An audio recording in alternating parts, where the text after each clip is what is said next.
दृश्यमाननगरिः तुल्यं निजान्तर्गतं पश्यन्यात्मनि मायया बहिरवोद्भूतं यथा निद्रे यः साक्षात् कुरुते प्रभोरुसमये स्वात्मानमेवावहे तस्मै श्रीगुरुमूर्तये नमः इदं श्रीदक्षिणामूर्ते पुंडलीकवरदा हरिविठ्ठल श्री ज्ञानदेव समर्थाप्पा स्वामी संत जयराम महाराज.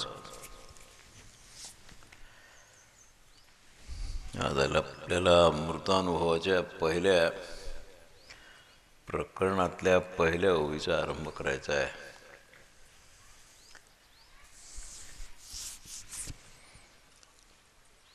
आता हे काही ग्रंथ विधीचे नसतात. ज्ञानेश्वरी असो, पासष्टी असो, अमृतानुभव असो,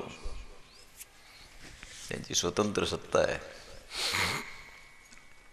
पण जे विधीनं ग्रंथ आरंभ करावे लागतात, जसं श्रीमद भागवतादी हे विधीचे ग्रंथ आहेत, त्याला वेळ पाहावा लागतो, मुहूर्त पाहावा लागतो. हा वारकऱ्याच्या सिद्धांताचे ग्रंथ आहे. ते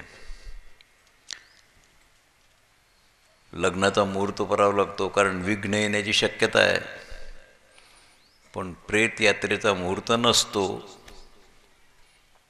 झाला प्रेतरूप शरीरात भाव, हे फार भानगडी आहे.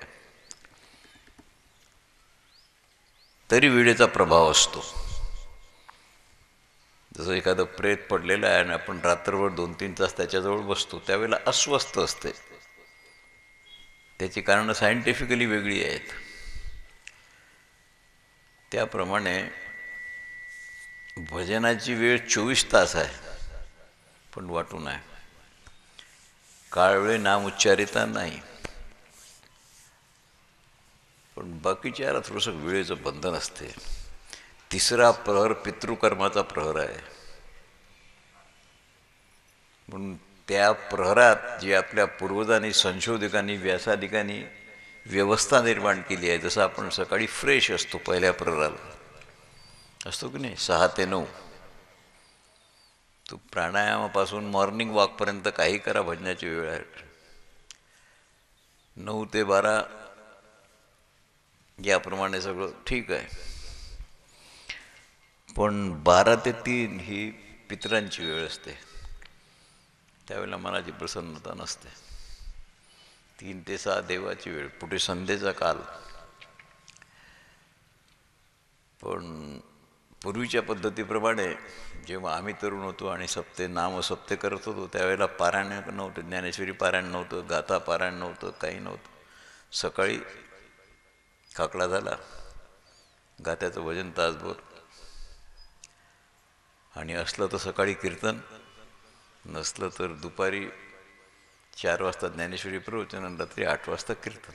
जे जागर करतात ते जागर. अशा पद्धतीचे सप्तेपूर्वी होते. आता त्यात खूप बदल झाला. टायमिंग ॲडजस्ट करावं लागला. आणि आनंद तेथीचा मोकयाची वाचा हे भजन प्रसन्न करणारं भजन असलं तर आनंद असतो. आता हल्ली असं झालेलं आहे की फार प्रयत्नानं आयोजन करावं लागते, करतात. त्या आयोजनापासून जर संयोजकाला, आयोजकाला त्रास झाला तर त्यातून आनंद निर्माण होत नाही. तेव्हा सगळ्यांचा सहभाग आणि सहवार असणं आवश्यक असते. यात धनापासून तो उपस्थितीपर्यंत सगळ्या गोष्टी आल्या.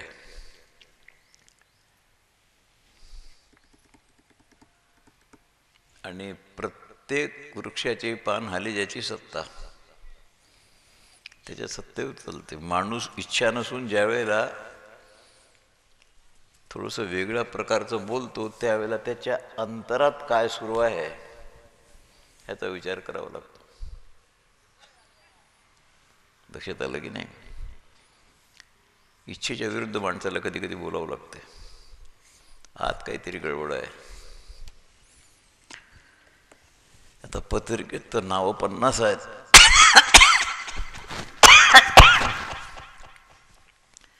लग्नाची पत्रिका आहे, कोणाची मुलगी आहे, बापाचं नाव, आजाचं नाव, खरं बाकीचं तर काय भरती असते मग डझनभर असते की नाही.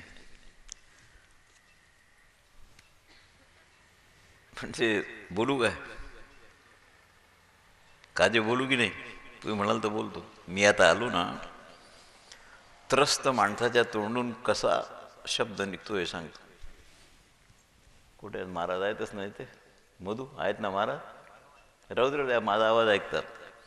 मी काठी हातली घेतली, न्यायला निघालो त्यावेळेला 500 महाराजच्या तोंडून निघालं की माझा मी आयोजित करतो तो हा शेवटचा कार्यक्रम समजा. हे उद्गार माणसाच्या तोंडून का निघतात? त्या माणसाला आवड नसते? आवड आहे, प्रयत्न करतो, सगळी धावपळ करतो, तरी जेव्हा असे उद्गार तोंडातून निघतात त्यावेळेला अर्थापत्ती प्रमाणानं लावून घ्यावं. काय गडबड आहे? अर्थापत्ती प्रमाण तुम्हाला सगळ्याला करतं. अर्थापत्ती प्रमाण म्हणजे पाण्यात बैलाच्या पाठीवर गोणी आहे, एवढ्या पाण्यात गेला आणि बैल भाजून मेला. साखरेची बोरी असते तर मेला असता काय? मग कसा मेला? म्हणजे त्याच्या पाठीवर जी गोणी आहे त्यात कळीचा चुना आहे म्हणून भाजून मेला पाण्यात. याला अर्थापत्ती प्रमाण म्हणतात. हे असं कधी काही होत नाही, पण कधी कधी होते. कारण संयोजक आयोजक त्रस्त होतात, पण त्यांना पुण्य फार पदराला पडते ना ही आयोजनं केली तर. तुम्ही जे ऐकता वारकरी, आता सध्या तुम्हाला इलेक्शन प्रमुख आहेत, बाकीचे काही कामं आहेत, त्याच्यामुळे गडबड आहे. पण आपण 3 वर्षाचा अनुभव घेतला ना. मागच्या वर्षी भागवत सांगितलं, चांगदेव 65 सांगितली, त्याच्या आधी महाभारत सांगितलं, कॅरेक्टर्स. त्रास प्रत्येक वेळेला होतो, पण त्रासाचं फळ मिळायला पाहिजे शेताला की नाही. आणि परमार्थाचं तसं आहे, परमार्थ रेल्वेसारखा आहे. अमरावतीहून गाडी निघाली ती भुसावळपर्यंत चालूच आहे. काही उतरतात, काही बसतात, पण गाडी कोणाकरता थांबत. समजा ते त्रस्त झाला माणूस हे सांगू शकतो की हे आता शक्य नाही, तुम्ही शेवटचं करतो. पण कोणी तर करील. तू नाही और सही, और नाही और सही. परमार्थ बंद पडत नसतो, मला हे सांगायचं आहे. म्हणून उपस्थितीपासून तो जी कार्य करावी लागतात त्यात भरीव सहकार्य लागते. काय वाचा म्हणणे याला सहकार्य म्हणतात. योगदान म्हणजे फक्त ऐकायला येणे तर योगदान असाही त्याचा अर्थ नाही. तुम्हाला माहीत आहे ना, आपला हिंदूचा मुर्दा 4 माणसं उचलतात, नो चेंज आहे की नाही. मुसलमानाच्या प्रेत्यातेला गेले काय कधी? 100 माणसं बदलतात, 100. यानं खांदा काढला की दुसऱ्यानं दिला, दुसऱ्यानं काढला की तिसऱ्यानं दिला, चालता माणूस आहे काय. त्याप्रमाणे अनेकाचे खांदे बदलले तर बाहेर नाही जात. 4 माणसाच्या खांद्यावरचा मुर्दा लय भारी जातो. आणि त्यात एखादी बाई, एखादा माणूस शेटाणीसारखा जाडजूड असला तो मुर्दा फारच भारी जात असतो. म्हणजे प्रेत तसं हलकं, पण मेल्यावर माती भारी. माझं म्हणून तुमच्या लक्षात आलं काय? आता मी तुम्हाला पहिली ओवी सांगतो. कठीण तर आहेच भाऊ, मला एखादा विचार पडून मला सांगताना कसं करावं काय नाही. आता मोठे मोठे लोक तुम्ही आणि अधिकारी, कालचे लोक फार चांगले होते ऐकणारे, आजचे चांगले आहेत. आज त्याच्या डॉक्टर चतुरकर वगैरे वाङ्मय ऋषी आहेत, भर पडली आहे. महाराज आहेत, काही प्रश्नच नाही. पण प्रत्येकाचा अधिकार वेगळा आहे. ज्याप्रमाणे 65 सांगत असताना पहिल्या 3 ओव्या कळाव्या. स्वस्ती श्री वटेषु जो लपोनी जगदा भासू दावी मग्रासू प्रगटला करी. प्रगटे तव तो न दिसे, लपे तव तो आभासे, प्रगटना लपाला असे न खोमता जो.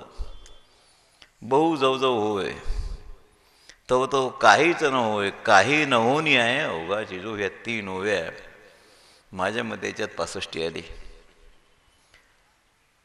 त्याप्रमाणे ह्या पहिल्या प्रकरणाची पहिली ओवी आहे अमृतानुभवाची. ऐसी ये निरुपाधिके. ऐसी म्हणजे कैसी. ऐसी ये निरुपाधिके, जगाची जिये जनके, तिये वंदिली मिया मूळके देवो देवी. माऊलीनं शिवशक्तीला वंदन केलेलं आहे आणि शिवशक्तीलाच देव आणि देवी असं म्हणतात. रामाची, कृष्णाची, पांडुरंगाची, कुणाची ही मूर्ती बसवायची असेल, सीता लागेल, राधा लागेल, रुक्मिणी लागेल, पण शिवशक्तीला शक्ती वेगळी लागत नाही बसवायला. लिंगाची प्रतिष्ठा केली की शक्ती सहित आली. देव आणि देवी असं म्हटलेलं आहे. आणि ओवी असं सांगते की देव आणि देवी ही निरुपाधिक आहेत, म्हणजे परस्परांना परस्पराची उपाधी नाही. उपाधी हा शब्द व्याकरणदृष्ट्या पुल्लिंगी आहे, स्त्रीलिंगी नाही. ती उपाधी म्हणणाऱ्याला संस्कृत किंवा व्याकरण येत नाही असं समजा. उपाधी हा शब्द पुल्लिंगी आहे, ती उपाधी म्हणता येत नाही. म्हणून वास्तव उपाधी उपमेय भाव समान सत्तेत असतो. थोडंसं 5 मिनटं कठीण सहन करा. ज्याप्रमाणे घटाकाश, आकाशाला घट ही उपाधी आहे, कारण आकाश आणि घट दोन्ही समान सत्तेतले आहेत. स्वप्नाची प्रातिभासिक सत्ता आहे, जागृतीची व्यावहारिक सत्ता आहे. एका सत्तेची वस्तू दुसऱ्या सत्तेत चालत नाही. ब्रह्म आहे पारमार्थिक सत्तेत, त्याला व्यावहारिक सत्तेत यावं लागलं, रामकृष्ण व्हावं लागलं, तेव्हा काम झालं. पारमार्थिक सत्तेत राहून त्याला काही नाही करता येत. लंकेवर आक्रमण करता येत नाही, वेणू वाजवता येत नाही, दुसऱ्या सत्तेत काही चालत नाही. विषम सत्तेत वास्तव उपाधी उपदेय भाव नसतो. म्हणजेच ही देव ज्याला म्हटलेलं आहे त्याचं थोडंसं सांगावं लागेल. देवीची पारमार्थिक सत्ता आहे काय? देवाची सत्ता कोणती आहे? देवाचा देवीशी वास्तव संबंध आहे काय? देवाला देवीची उपाधी का नाही होत? प्रकृतीची पुरुषाला का नाही होत? सत्ता काय? विषम सत्तेत वास्तव उपाधी उपादेय भाव नसतो. तुम्हाला स्वप्नात 100 रुपयाची मनी ऑर्डर आली, जागृतीत 1 पैसाही कामाचा नाही, कारण सत्ता बदलली आहे ना. म्हणून देवाची पारमार्थिक सत्ता आहे, देवीची प्रातिभासिक सत्ता आहे स्वप्नवत. व्यावहारिक सत्ता नाही बोललो मी. देवाची प्रातिभासिक सत्ता, पारमार्थिक सत्ता आहे, व्यावहारिक नाही.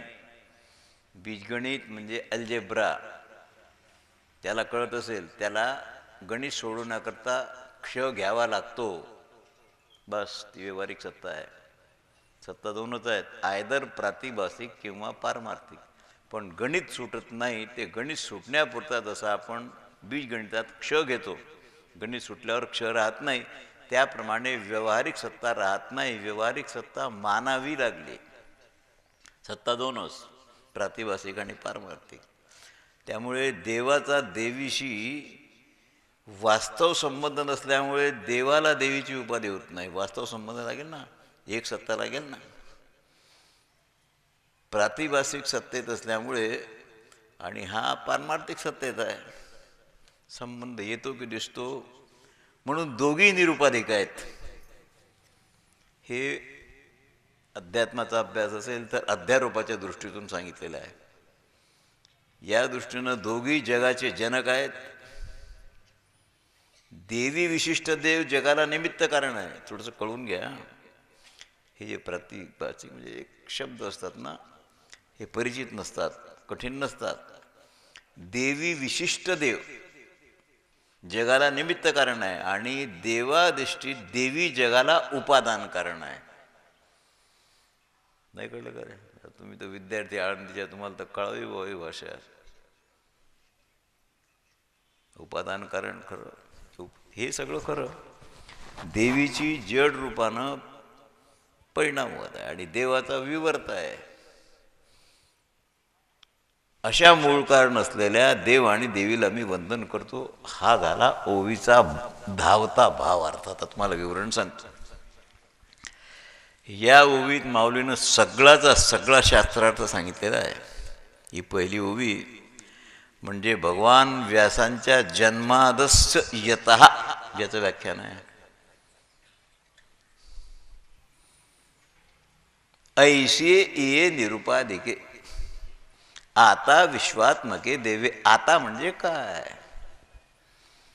आता कळण्याकरता त्याच्या मागची ओवी पसायदानाच्या आधीची ओवी पाहावी लागेल. तसं आता कळणार. कोणती ओवी आहे त्याच्या आधीची? कोणती सेवा माऊलीनं केली आहे हे तुम्हाला सगळ्याला पाठ आहे. म्हणून आता अधिकार आहे दान घेण्याचा, पसायदानाचा. ही जी सेवा केली ही फलीभूत झाल्यामुळे माझा अधिकार आहे. ऐसी ये निरुपाधिक. याच्याकरता 5 श्लोकाचा अर्थ लावावा लागेल. जन्मादस्य यतः हे दुसरं सूत्र आहे, ब्रह्मसूत्र. पहिलं सूत्र नाही आहे. त्याचं व्याख्यान आहे. जगताचं कारण भगवान शंकराचार्याने जे सांगितले ना तेच ज्ञानोबाने सांगितलं, तेच तुकोबाराने सांगितलं. आता जगत कारण कोणतं मानावं याचा तो हजारो वर्षापासून वाद आहे. जगतात मान्यता नंतरचा प्रश्न आहे. मुलगा कोणाचा हे महत्त्वाचं आहे. तुम्ही म्हणाल बापाचं नाव आहे, बापाचं सिद्ध करावं लागणार. सध्या तर वेगवेगळ्या प्रकारच्या परीक्षा आहेत. कोणाचं? जगदंबर हे लेकरू आहे. जगत आहे, जगताचा वाद नाही. परंतु जगाचं कारण याच्यात वाद आहे. नैयायिक, सांख्य, रामानुजाचार्य, मध्वाचार्य हे वेगळे पडले. बाकीचे तर जाऊ दे. कपिलस्य कणादस्य गौतमस्य पतंजले व्यासस्य जैमिनी चापी शास्त्राण्याहू षडवी. ही 6 शास्त्रकार झाले आस्तिक. नास्तिक नाही, 6 आस्तिक शास्त्रकार झाले. यांची मतं आपसात वेगवेगळी आहेत. पण प्रत्येकाने चेतन जगाचं अमिद्ध निमित्तोपादान कारण आहे मान्य केलं म्हणून हे 6चे 6 एका पंक्तीला जेवतात. दुसरं काही नाही. जड मानायचं काय? माणसाला जगत कारणाची ओळख असावी. जगाचं कारण काय मानावं सांगा? चिद मानावं की जड मानावं?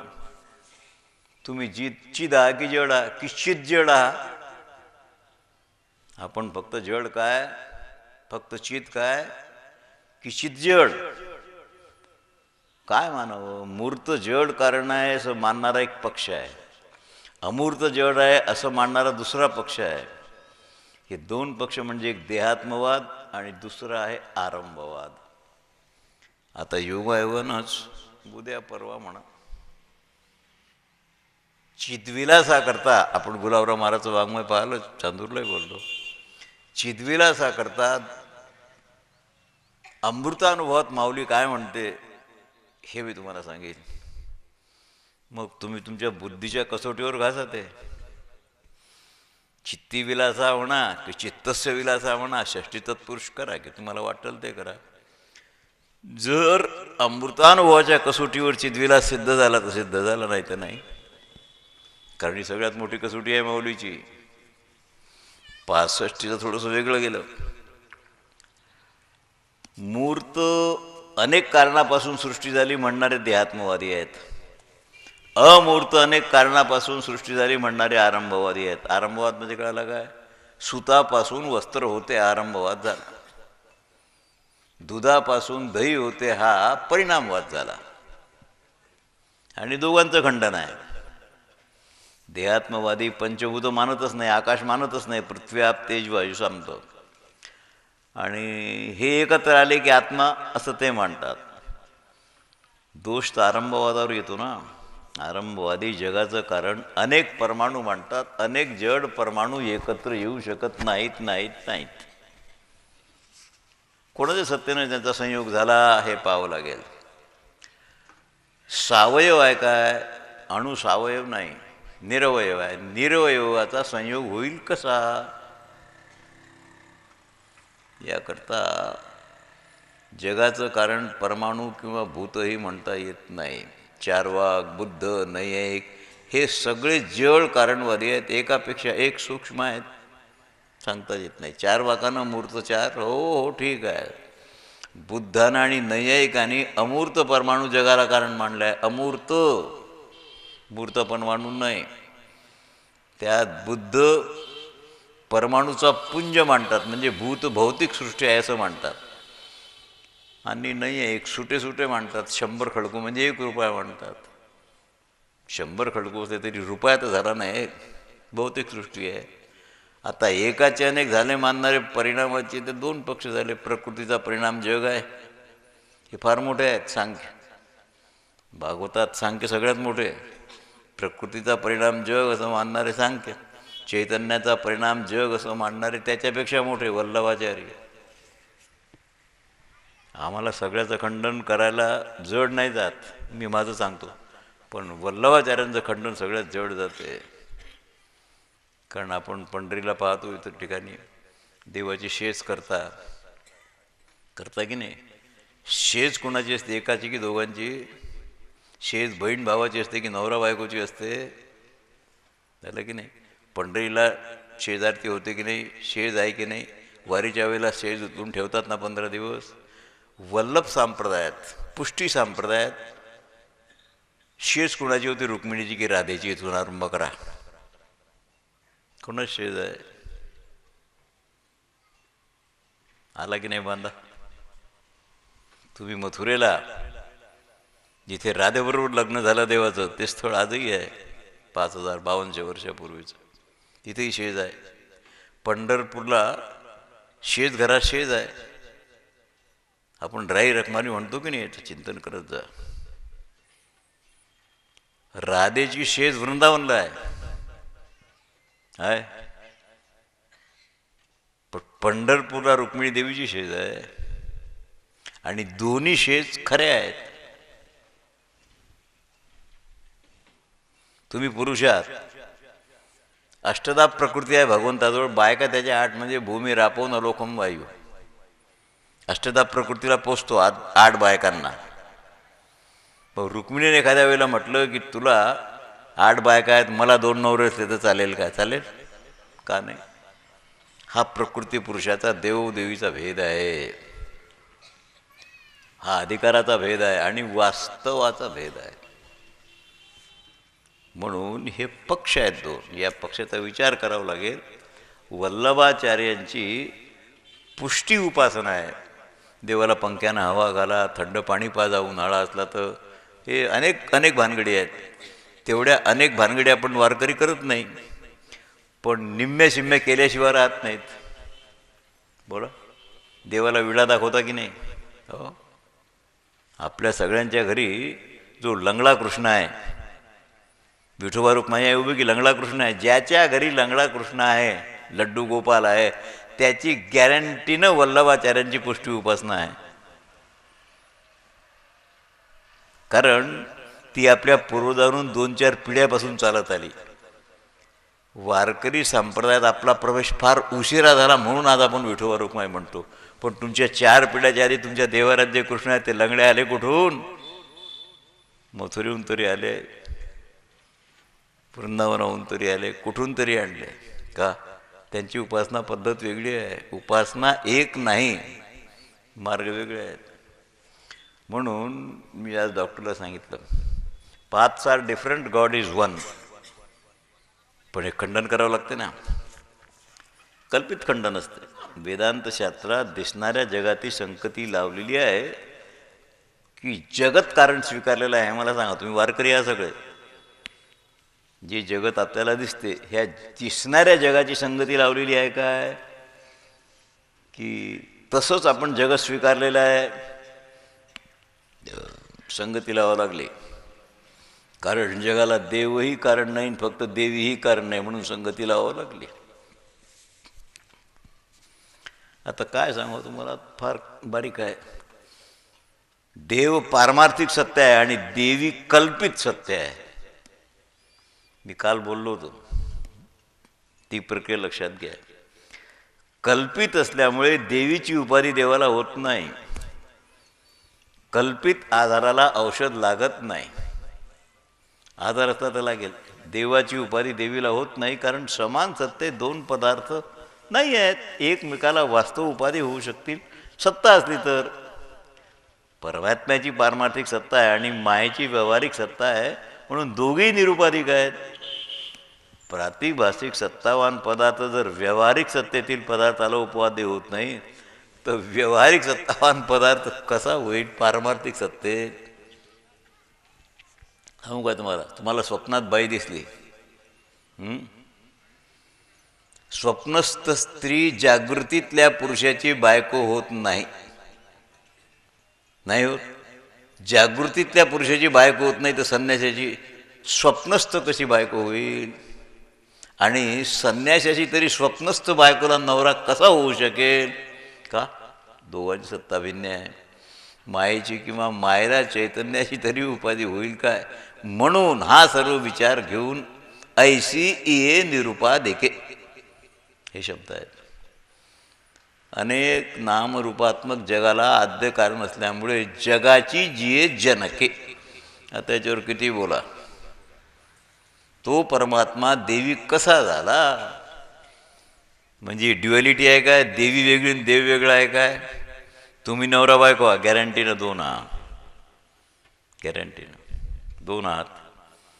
एक जेवल्यावर दुसऱ्याचं पोट भरत नाही. पण इथे तसं नाही आहे.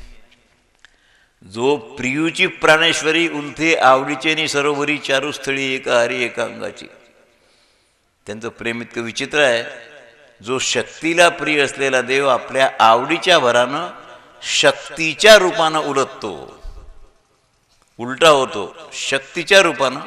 म्हणजे ईश्वराला आपण एक असलेलं अनेक व्हावं असं वाटणं श्रुतीच आहे. अशी जेव्हा आवड निर्माण होते तेव्हा तो प्रकृतीच्या द्वारा भोगता भोग्य भावाला प्राप्त होतो. तो भोगता नाही आहे. बासुंदीला असं वाटतं काय की मला या माणसाने खावं? खाणाऱ्याला वाटतं की पदार्थाला वाटेल? ईश्वराचं अनेक रूपानं होणं असंग शुद्ध असलेल्या ब्रह्मचैतन्याच्या अधिष्ठानावर आहे. अधिष्ठानाचा विचार करा. देव आणि देवी एकाच ब्रह्माच्या अंगाची आहेत. याचा अर्थ कल्पित संबंधानं ब्रह्माच्या अधिष्ठानावर अधिष्ठान आहे. प्रियूची आवडीने सरोवरी म्हणजे पुरुषाचं स्वरूप प्रकृतीला नाही आणि प्रकृतीचं स्वरूप पुरुषाला नाही. अरे एकच आहे सगळं. प्रकृती त्रिगुणात्मक आहे, पुरुष सच्चिदानंद स्वरूप आहे. पण प्रकृती असज्जड दुःखरूप आहे ना. अशा रीतीनं आवडीमुळे तीच प्राणेश्वरी रूपानं उलथली आहे. हे थोडं पुरुषा वाचून प्राणेश्वरी झाली असं म्हटलं असतं तरी परिणामवाद झाला असता. प्राणेश्वरीचा अर्थ काय? प्राणाची मालकीण ईश्वरी, म्हणून प्राणेश्वरी शब्द आहे. एक आहे ते, चारुस्थळी एक आहेत, स्वरूप एक आहे. पण प्रकृती पुरुषांची दोन अंग वेगवेगळे आहेत. म्हणून एका हारी एकांगाची. बरं मी सांगतो तुम्हाला. आकाश निळ दिसते की नाही? आहे. आकाशाला रंग आहे का? निळ दिसते की निळ आहे? देवाच्या संसर्गात ध्यासामुळे देवीला सत्ता आहे. स्फूर्ती प्राप्त. स्फूर्ती हा संभ्रम शब्द माऊलीचा स्पेशल शब्द आहे. स्फूर्ती काय? तिचं नाव आहे, रूप आहे, अत्यंताभाव रूप आहे. तिच्या नावात अभाव आहे, अत्यंताभाव आहे. रूपात अत्यंताभाव आहे प्रकृतीच्या. देवाच्या संसर्गात ध्यासामुळे देवीला सत्ता आहे. तिला सत्ता नाही आहे. बायकोला कुंकू कोणाचं? कोणाचं? तिचं. राणीला असते तिचं. पतिव्रतेला कुंकू कोणाचं? पतीचं. सत्ता कुणामुळे? मेला की पुसावं लागते, बरोबर आहे. सत्ता कुणामुळे? त्याच्यामुळे सत्ता आहे. स्वतंत्र कुंकवाची रांड आहे. पतीच्या कुंकवाची पतिव्रत आहे. हे कळलं तुम्हाला? देवाच्या संसर्गात ध्यासामुळे देवीला सत्ता आहे. आणि देवाच्या ठिकाणी देवीची स्वरूपात ध्यास अवस्था होते. निळं नाही तरी निळं आकाश दिसेल, दिसेल. अखंड अद्वय हे विशेष स्वरूप थोडंसं लोपल्यासारखं होते. या रीतीनं एकमेकात गिळतात असं म्हणायला हरकत नाही. ओवीत ज्ञानोबरायांनी अध्यारोप आणि अपवाद दोन्ही सांगितलेले आहेत. अध्यारोप अपवाद कळल्यापासून पुढचं काहीच कळत नाही. गिळतातही आणि उमेटी करतात. थोडंसं बारीक तायचं तर डॉक्टर त्याला काही इलाज नाही आहे. म्हणजे गिळणे आणि ओकणे. कशामुळे होते? परस्परात अत्यंत आवड एकमेकाची पाहिजे. टाळी दोन हातानं वाजेल, अत्यंत आवड आहे. त्यामुळे देवदेवी एकमेकाला गिळतातही आणि ओकूनही टाकतात. एकमेव एकमेकास कसं करतात? तेव्हा अध्यारोप आहे. ओकतात तेव्हा अध्यारोप आहे आणि एकमेकाला गिळतात हा अपवाद आहे. दोन आहेत की एक आहे?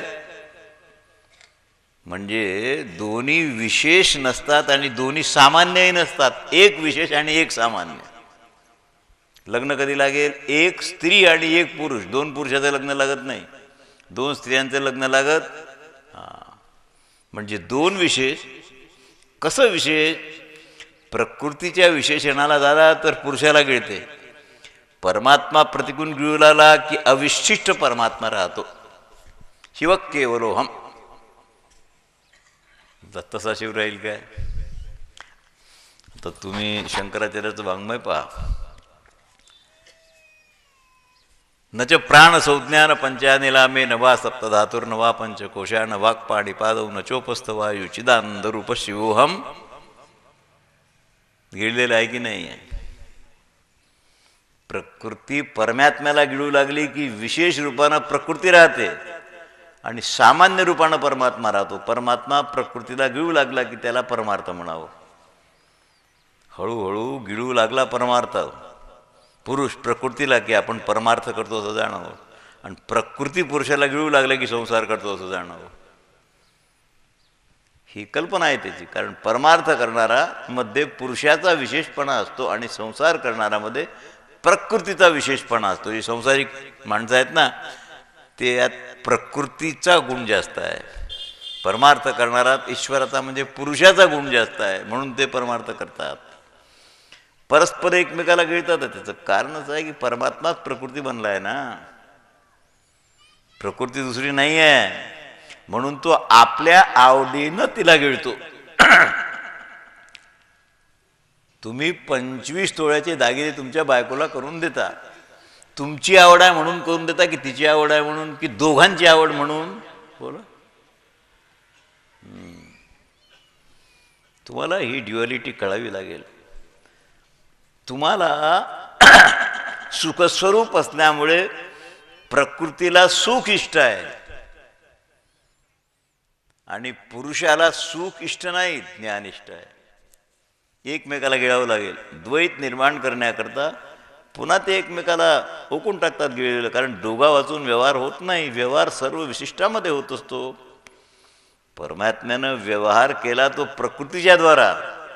प्रकृतीनं व्यवहार केला तो पुरुषाद्वारा नाही, पुरुषाच्या सत्तेत. कळून घ्या. प्रकृतीचा व्यवहार पुरुषाच्या द्वारा होतो, पण प्रकृतीचा व्यवहार पुरुषाद्वारा नाही होत, पुरुषाच्या सत्तेत होतो. कारण ती सत्ता अबाधित आहे. अस्तित्व कोणाला अस्तित्व आहे? यद्यपि ब्रह्मचेतना आहे, पण ते एक आहे, म्हणून त्यात व्यवहार होणे नाही नाही नाही. डॉक्टर जड चाललं काय? नाही म्हणजे काही चुकलं भागलंच सांगा. द्वामिमौ पुरुषो लोके क्षरश्च अक्षरेवच. ते कळावं लागेल ना. इलाज काय नाही. प्रकृती जड आहे म्हणून तिच्यात व्यवहार नाही. पुरुष चेतन आहे, चेतनात व्यवहार होत नाही. Without duality. प्रकृती जड असल्यामुळे व्यवहार नाही. या कारणास्तव दोघं एकमेकाला ओकावं लागेल तेव्हा होईल. नाही, ईश्वरात जो चिदंश आहे तो चैतन्याचा आहे, आणि ईश्वरात ईश्वरत्व जे आलेलं आहे ते प्रकृतीमुळे आलेलं आहे. तुमच्यात नवरेपणा कोणामुळे आला? तुमच्या बायकोमुळे. नाही तर तुम्ही पुरुष आहात, माणूस आहात. पण मी नवरा, बायको दाखव, मेली, नवरेपणा घेऊन मेली. आता तू कशाचा नवरा आला मातेचा? कळलं की नाही? चिदंश कोणता आहे? प्रकृतीमुळे. म्हणून माया उपाधी गेली की ईश्वरत्वही जाते, बीजगणितातला क्षळ जातो. गीतेकडे पहा. द्वाविमौ पुरुषौ लोके क्षरश्चाक्षर एवच क्षर सर्वाणि भूतानि कूटस्थोक्षर उच्यते. मग उत्तम पुरुष त्वन्या. अक्षर कुठे गेला? अक्षर नियामक आहे. अक्षर जीव आहे की ब्रह्म आहे? अक्षर ईश्वर आहे. शिक्षक असतो ना, पोरा करता शाळेत शिक्षक, घरी बायकोचा सेवक. हे बरोबर आहे. अक्षर पुरुष गेला कुठे? अक्षर पुरुष नियामक असल्यामुळे आपण जीव पाप पुण्य करतो, नियम्य आहोत. म्हणून आपल्या पाप पुण्याचं नियमन करण्याकरता कोणीतरी नियामक मानावा लागला. म्हणून ईश्वर मानावा लागला. ईश्वर नाही नाही नाही. जीव आणि ब्रह्म दोनच गोष्टी आहेत. तुम्ही नियम्य का झाले? नियम्य झाले की अक्षर आलं. नियम्य तुम्ही झाले की नियामक परमात्मा माना, ईश्वर. त्याचा ब्रह्माशी संबंध नाही.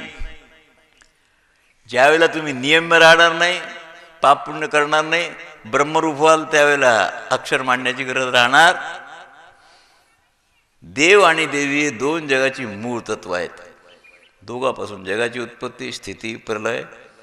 दोघापैकी एक जगाचा करता आहे, देवी जगाचं उपादान आहे, देव जगाचा करता आहे. म्हणून कुम्हाराप्रमाणे केवळ तटस्थ निमित्त कारण नाही. डॉक्टर निमित्त कारण नाही बोललो मी, तटस्थ निमित्त कारण. It is under. याच्याकरता पंढरपूरचा पाठ पाहिजे.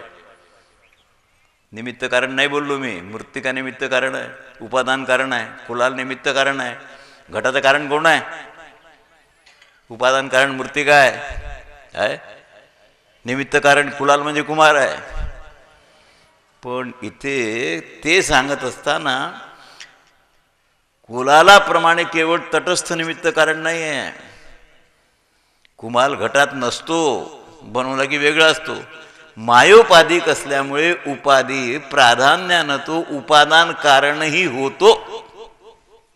माय जगन्नाथ, बाप जगन्नाथ, अनाथाचा नाथ, बास. एक कळवं लावलं की सुटलं. हे आपल्या संतांचं वाङ्मय इतकं विचित्र आहे की तुम्हाला सहज त्याच्यातून सुटका आहे. म्हणून चैतन्य प्राधान्यानं निमित्त कारणी आहे. देव आणि देव्यांचं विशेष रूपाने संपूर्ण जगद्रूप द्वैत आहे. द्वैताची सामान्य अवस्था म्हणजे देव देवीचं मूळ स्वरूप आहे. सामान्य अवस्था. अद्वैताची पूर्ण अवस्था म्हणजे देव देवीचा अत्यंताभाव. अभाव नाही, अत्यंताभाव. वयसी गते एक कामविकारा शुष्के निरे कक्का सारा. 100 वर्षाचा माणूस पुरुष आहे की पुरुष दिसतो? आहे का?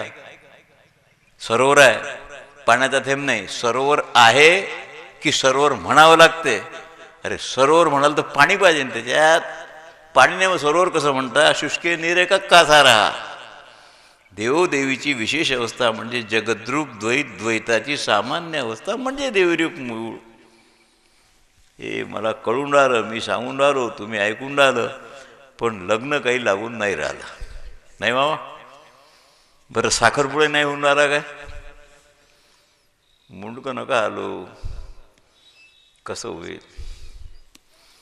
म्हणून मी काजेला सांगितलं होतं, मी 15वा अध्याय सांगतो ज्ञानेश्वरीचा. सगळ्यांना कळेल किंवा 12वा भक्तियोग सांगतो, आनंद येईल. पण आता तुम्ही एकदम वरच्या पारीवर जाणं कठीण आहे.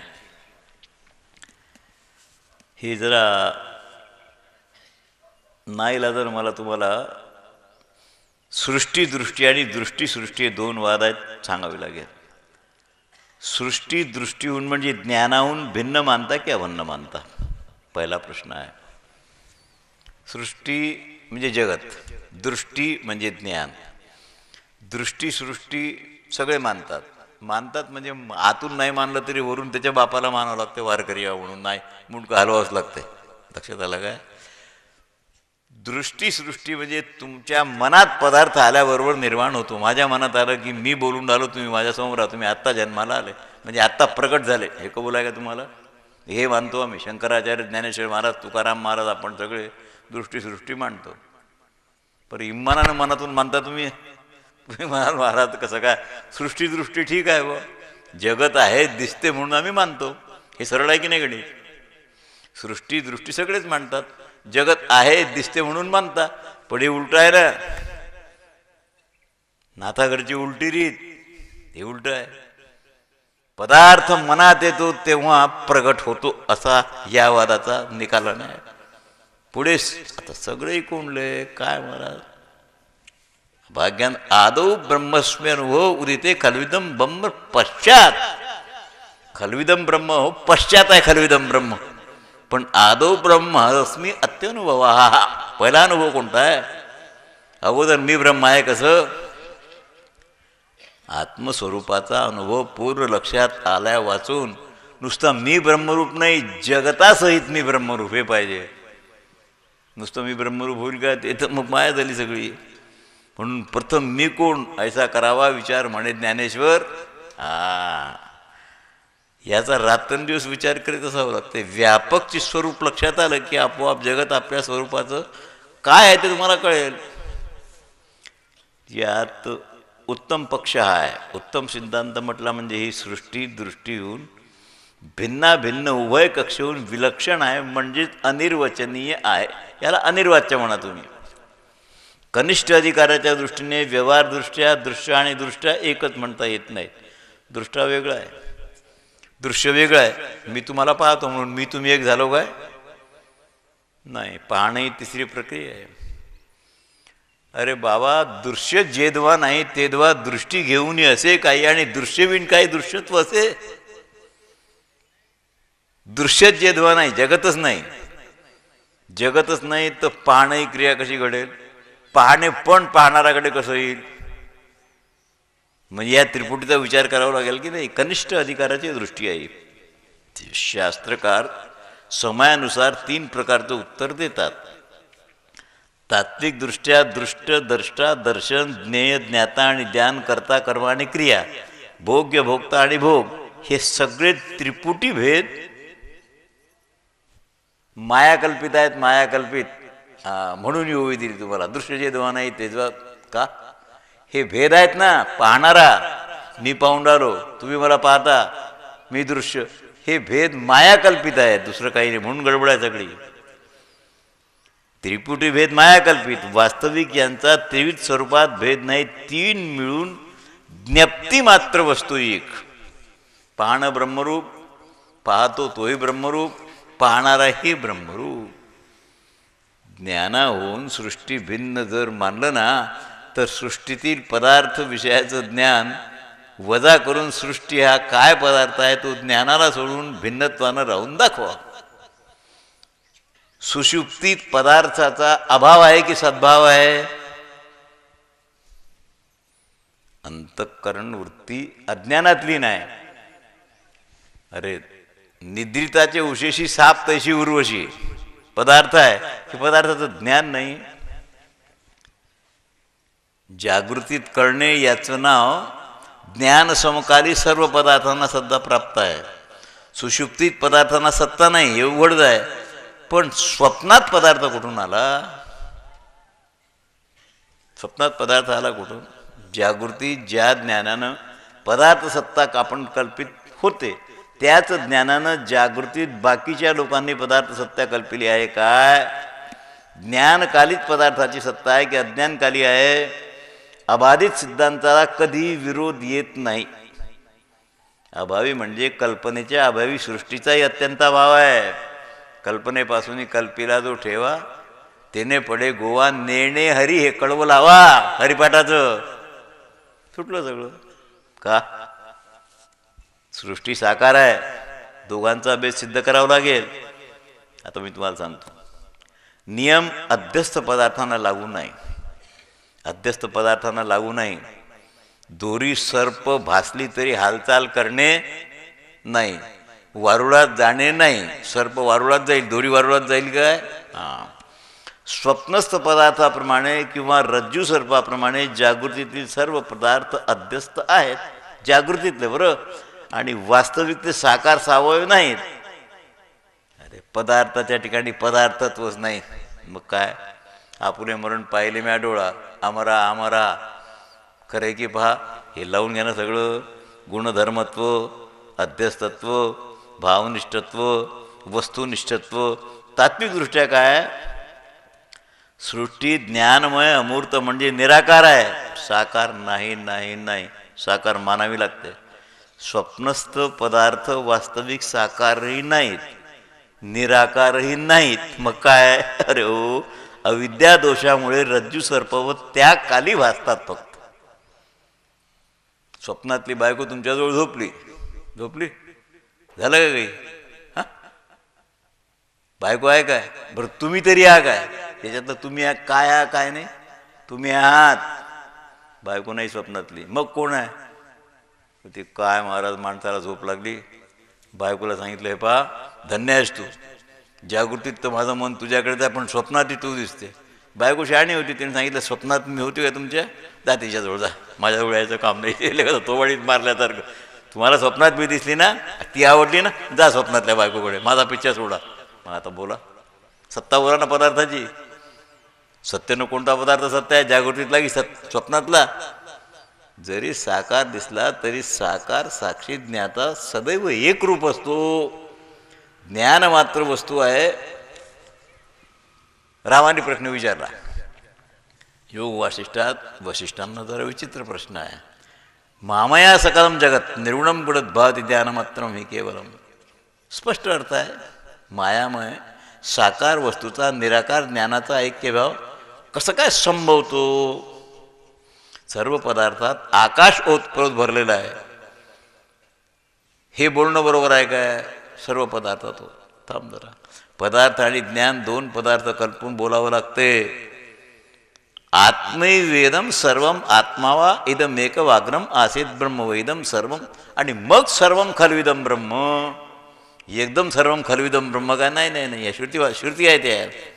इथं वायार्थ होईल. आकाश आणि आकाशाची नीलता हे दोन्ही पदार्थ अमूर्त म्हणजे निराकार आहेत आहेत आहेत.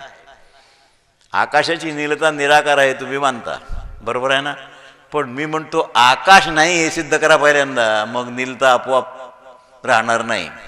आकाश सिद्ध होते काय? कुठे? आता फॅन लावला की ते अनुभवाला येते हवेच्या मुळे. तसं आकाश तुमच्या अनुभवाला कधी आलं? कधी आलं? बरं, आकाश नाही असं नाही. लाकडात खिळा जातो आकाश आहे म्हणून. लोखंड अग्नीत टाकलं की उष्णता आहे, ते आकाशाच्या मार्गानं. आकाश तर सर्वत्र आहेच. दिसते काय? नाही नाही. पदार्थ अमूर्त म्हणजे निराकार असून तो पोकळी आणि नील रूपानं आपल्याला मृतत्वानं दृष्टिगोचर होतो, एवढाच अर्थ आहे. वास्तविक आकाशाची नीलता हे रूपवान द्रव्य नाही, पण दृग भ्रमामुळे.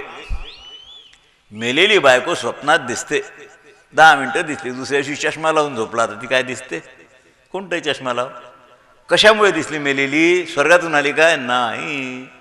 कशामुळे? अरे दूर भ्रमामुळे बाबा. भ्रम झाला बुद्धीला, आठव झाला, दिसली, झालं. रूपवान द्रव्याप्रमाणे सन्मुख असते.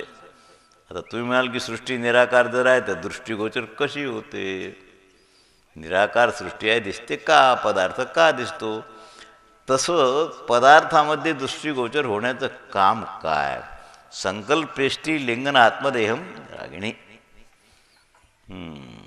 मी आता तुम्हाला सांगितलं, स्वप्नातल्या स्त्रीशी आलिंगनादी जेव्हा घडते ना, त्यावेळेला शुक्रपातादी परिणामी अनुभवाला येतात. हे कसे येतात? होईल ॲन्सर इट. येतात. याचं उत्तर काय तुमच्याजवळ? कारण काय? स्पर्श तर प्रत्यक्ष झाला नाही ना. स्पर्शा वाचून परिणाम कसा घडला? सुख दुःख कसं झालं? कोणत्या सत्तेत झालं? तुमची बायको आहे, पण स्वप्न पडलं तुम्हाला की मेली. फार संकल्प केला, आपण तिच्या मुर्द्याजवळ बसून रडून राहिलो, तो तुमच्या रडण्याचा आवाज ऐकून जागी झाली.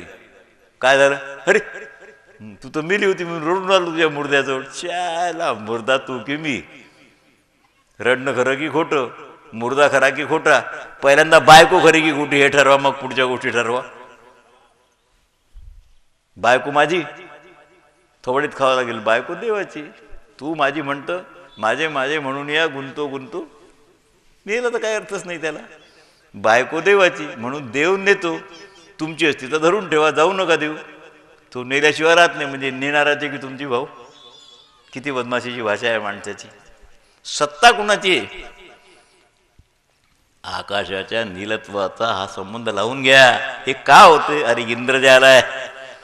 मायावय चिच्चमत्कृतीचं इंद्रजाल असते. गारुडी जसं वेगवेगळं दाखवतो की नाही, चिच्चमत्कृती आहे ती, दुसरं काही नाही. सर्व जग अरे जागृत पदार्थ दाखवतो, मेलेले पदार्थ नाही. आश्चर्य मारक माया आहे. आता मायेला मानण्यापेक्षा अधिक आश्चर्य कोणतंच नाही आहे, कोणतंच नाही. अवस्थांतर झाल्यानं लक्षात येते गारुड. याप्रमाणे जागृत पदार्थांना आणि त्याच्याशी होणाऱ्या सर्व व्यवहाराचा संबंध काय? बरं, त्या पदार्थाचा आणि त्या व्यक्तीचा अभाव आहे की नाही? तुम्ही बोरीच्या झाडाखाली बसले स्वप्नात, बोराचा तुमचा संबंध येईल काय भाऊ? तुम्हाला दिसेल की दगड मारला, बोरं पाडले, शबरीसारखे खाल्ले. हा, स्वप्नात आहे ना. पदार्थाचा अभाव आहे की अत्यंत अभाव आहे हे सांगा.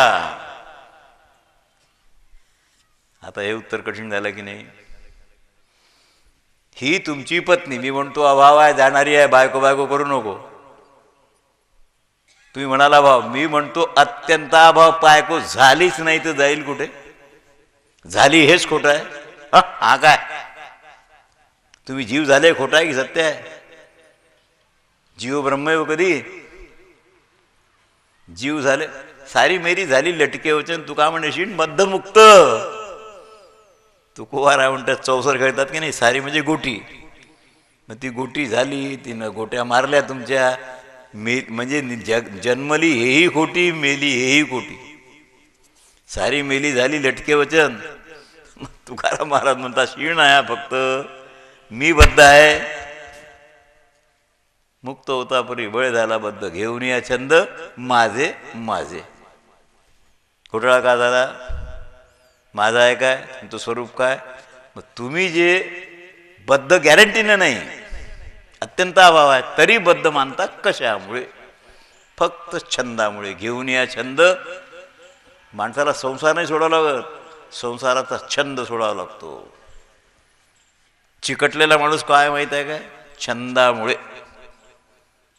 काय विचाराल महाराज, भास्यमान पदार्थ साकार आणि सावयव भासतात, ठीक आहे, पण जगत भासात अधिष्ठान ब्रह्म जर निर्वय निराकार आहे, त्याच्यावर जर भाष्यमान जगत निराकार भासलं तर मग त्याला काय म्हणावं? ज्ञानरूप अधिष्ठानावर अध्यस्त नसून ज्ञानाहून पृथक आणि सत्य आहे काय? जगत सत्य आहे काय? बसा, एवढा प्रश्न सांगावा लागेल मला. तुम्हाला ना इलाज आहे, माझाही तुमचाही दोघांचाही. काय कारण आहे? गारुड आहे. अज्ञान लखमा गारुड खेळला की गारुड खेळायला गारुडाचं शिष्य व्हावं लागते. मी तुम्हाला याचं समाधान सांगतो. साकार अधिष्ठानावर अध्यस्त पदार्थ साकारच भासेल. दोरी साकार आहे, सर्प साकार आहे, झालं. पण दोरी प्रत्यक्ष आहे, सर्प प्रत्यक्ष नाही, कल्पनेतला आहे. असा नियम आहे काय?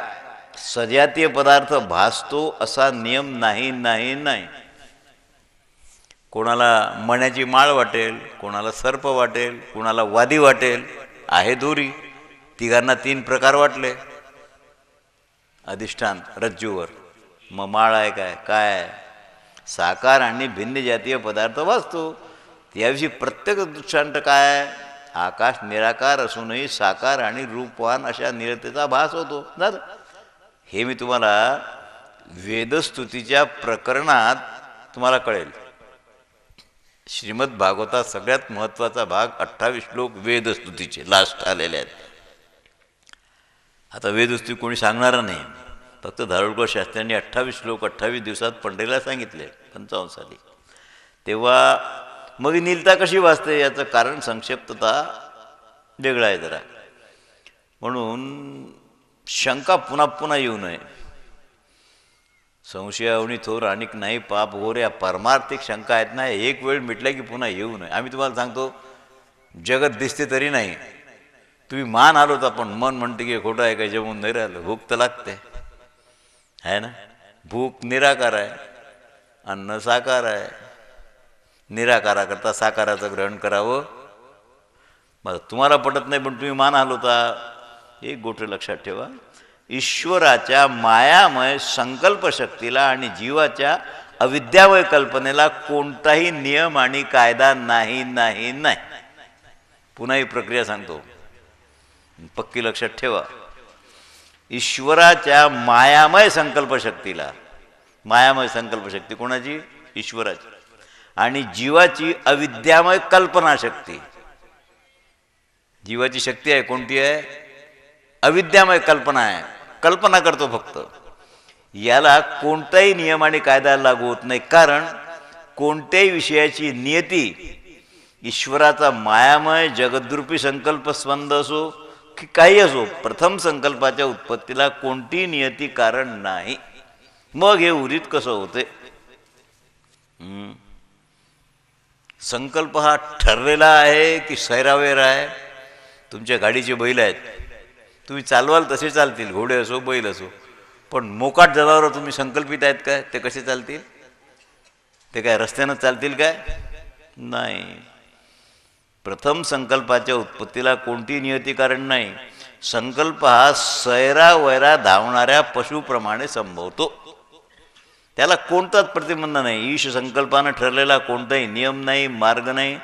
त्याच संकल्पाला काही म्हणता येत नाही. मायामय संकल्प हा नियतीच्या बाहेरचा आहे. लक्षात आलं काय? नियतीच्या बाहेरचा. एखाद्या माणसानं बाई एखादी ठेवली, ती बायको नाही आहे, त्याची ठेवलेली आहे.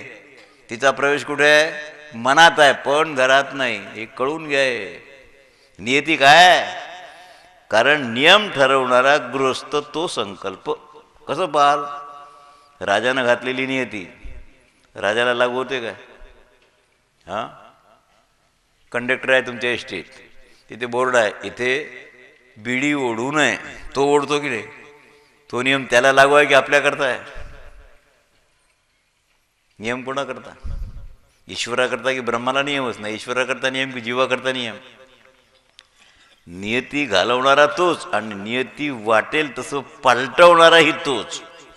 ईश्वराच्या मायामय संकल्पात स्वातंत्र्य असल्यामुळे, अरे तुम्हाला गोष्ट माहिती आहे ना, कीर्तनात एक दासी होती, त्या राणीची सात्री टाकणारी बिस्तरा. आता राणीची सात्री म्हणजे लाखो रुपयाचा बिछाना, ती रोज टाके बिचारी. एक दिवस तिच्या मनात आलं की त्याला इतका नरम बिछाना आपण 5 मिनिटं झोपून पाहावं. काम करून थकलेली झोपली, लागली झोप. त्या राणीसाहेब 10 वाजता आल्या. ही लेखाची सात्री घालणारी झोपलेली होती. जो बेत उचलला आणि जा हाणला, त्याला जागी झाली. अरे जागी झाली तर हसतच जागी झाली नव्हती. तिला सांगितलं की मार खाऊन राहिली ना हसून राहिली, काही लाज आहे तुला? तिने सांगितलं, राणीसाहेब मार तर खाल्ला, माझं हसणं दुसऱ्या कारणानं आहे. मी 10 मिनिटं या पलंगावर तुमच्या सात्रीवर झोपल्यावर मला 50 बेत खावे लागले. तुम्ही जन्मभर झोपले किती रट्टे खाऊन राहिले असा. आत्ता बोला, घी देखा बडगा नाही देखा. बाबाजी मरेंगे कब, बैल बटेंगे कब.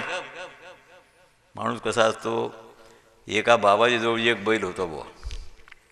आता त्याला जोडी दुसरा बैल घ्यायचा, त्याजवळ पैसे नव्हते. मग त्या बाबाजी एक राहत होता त्या गावात पर्णकुटीत.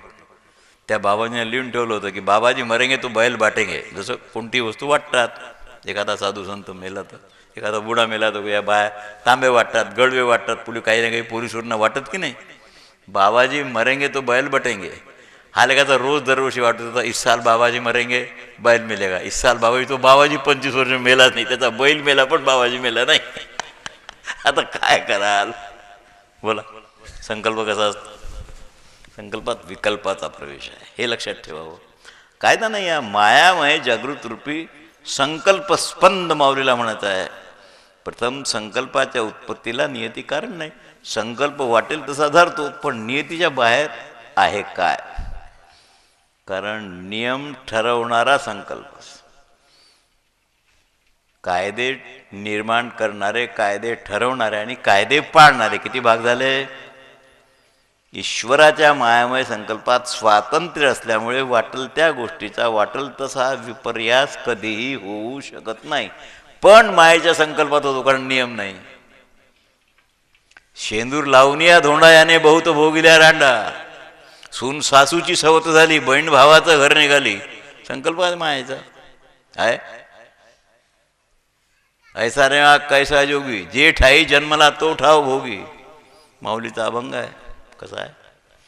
म्हणून मी तुम्हाला सांगतो, हे सगळं वर्तुळ मायेचं आहे. ईश्वराच्या मायावय संकल्पात स्वातंत्र्य असल्यामुळे वाटल ते दिसत नाही. अधिष्ठानाच्या ठाई निराकार वस्तू उत्पन्न होणे संभवनीय आहे. आता शून्यातून होते की अधिष्ठानावर होते? शून्यावर सर्प भासला की दोरीवर भासला, दोरी अधिष्ठान आहे तेव्हा भ्रम होईल की नाही? काही नाही आणि शून्यात भ्रम होईल काय? नाही. नियमाविरुद्ध क्रिया दिसणे याला चमत्कार असं म्हणतात. आणि तीच माया, धर्ममूलम इदम जगत. म्हणून धर्ममूलम म्हणजे भ्रममूलम म्हणा. या वचनावरून जगत केवळ आत्ममूलक नसून भ्रममूलक आहे, अविद्यामूलक आहे. म्हणून दिसते त्याला खरं मानू नका, सारा आहे त्याचं. आत्म्याच्या दृक्शक्तीहून निराळं जे भासते याला मायेचा अद्भुत चमत्कार असं म्हणतात. नुसतं चमत्कार नाही, अद्भुत. जे नाही ते गॅरंटीनं. आम्ही 5 लाखाचा बंगला, रे दमधर 5 लाखाचा बंगला बांधला, 4 लाख तर लोनच घेतलं, बरं बांधला. संयोग पक्का की वियोग पक्का? एक तर बंगला तरी तुझ्या देखत पडेल, नाही तर तुझा मुर्दा तरी त्या बंगल्यातून जाईल. संयोगाचा भ्रम आहे की सत्य काय? वियोग सत्य ठरलेला आहे का? मी 2 पैकी काहीतरी होईल ना. माझा बंगला कसा काय म्हणतो? एक फकीर एका मुमुक्षू राजाकडे आला. त्याचं नाव इब्राहिम होतं. इब्राहिम अरब राष्ट्रात मुमुक्षू होता. तो तीव्र मुमुक्षू. तो हजची वारी करत होता, सगळं करत होता. पण त्याला लेखाला मार्गदर्शन करणारा कोणी महात्मा नाही भेटला. चिंतित होता जरा.